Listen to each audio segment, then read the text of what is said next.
আমার মনে হচ্ছে ইসলামের বিধান অনুযায়ী আমার বিবাহ করা ফরজ, কিন্তু আমি স্টুডেন্ট, তাই মা বাবাকে বলতে পারছি না। এখন আমার করণীয় কি? আপনার মা বাবাকে আমার কাছে নিয়ে আসেন, আমার কাছে নিয়ে আসেন। যদি আনতে পারেন কোনো মতে, ইনশাআল্লাহ চাচা চাচিকে আমি বুঝাই নেব, ইনশাআল্লাহ ইনশাআল্লাহ।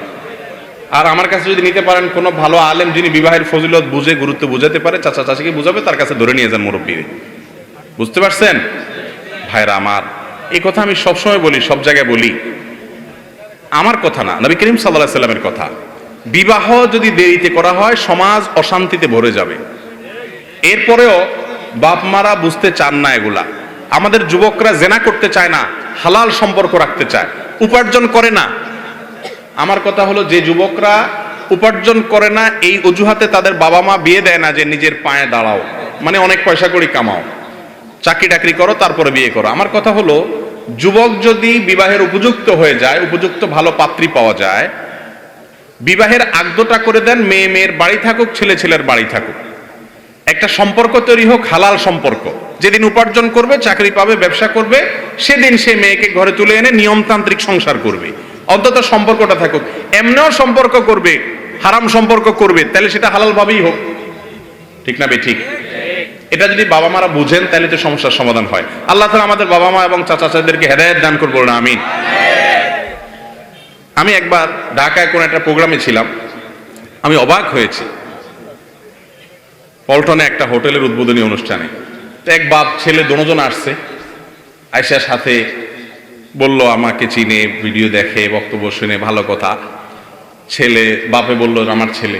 সাথে সাথে ছেলে আমাকে বলল, হুজুর আব্বু সামনে আছে, আব্বুকে বলেন আমাকে বিয়ে দিতে। বহু বলছি, কোনো কথা শুনে না। হুজুর আপনি জীবনে আপনারা এভাবে পাবো কল্পনা করি নাই, এখন আপনি ধরেন, আব্বুকে বুঝান। আমি চিন্তা করলাম, সুবহানাল্লাহ, এই ছেলের কপালে আজকে বাড়িতে মায়ের কি পরিমাণ আছে আল্লাহ ভালো জানে, তবে সে সাহস করছে, মাশাআল্লাহ। তো যাই হোক, আমাদের বাবা মাদের এগুলো বোঝা উচিত, এবং আলেমরাও এগুলোর গুরুত্ব বোঝাবেন যে সময় হয়ে গেলে আর বিলম্ব করবেন না, ধ্বংস হয়ে যাবে। এরপরে ছেলে যখন 2 নম্বর পথে যাবে, মেয়ে 2 নম্বর পথে যাবে, তারপরে এসে হুজুরের কাছে তাবিজ চাইবেন, হুজুর ছেলে তো ওই সকিনার হাত ধরে চলে গেছে, মেয়ে তো ওই লিটনের সাথে চলে গেছে। এরপরে হুজুরের কাছে দোয়া চাইবেন। আপনি কাজ করবেন উল্টা পাল্টা, এরপরে দোয়া চাই, কি কাজ হবে? আল্লাহ তাআলা আমাদের মুরব্বীদের বোঝার তৌফিক দান করুন।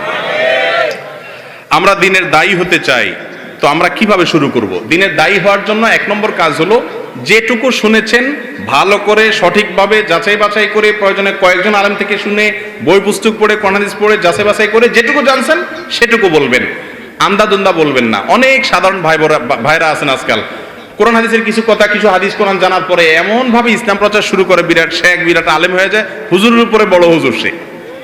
এই রোগ আছে না নাই?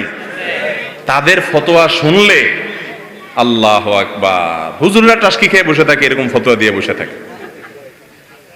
তো যুবক ভাইরা বা আমাদের সাধারণ মুসলমান ভাইরা, আপনারাও ইসলাম প্রচার করবেন। নবীজি বলেছেন, বাল্লিগু আন্নী ওয়ালাউ আয়া, একটা আয়াত হলে অন্যের কাছে পৌঁছে দিবেন, কিন্তু যেটুকু জানবেন সেটুকু, মন গড়া না। আল্লাহ তাআলা আমাদেরকে বুঝার তৌফিক দান করুন।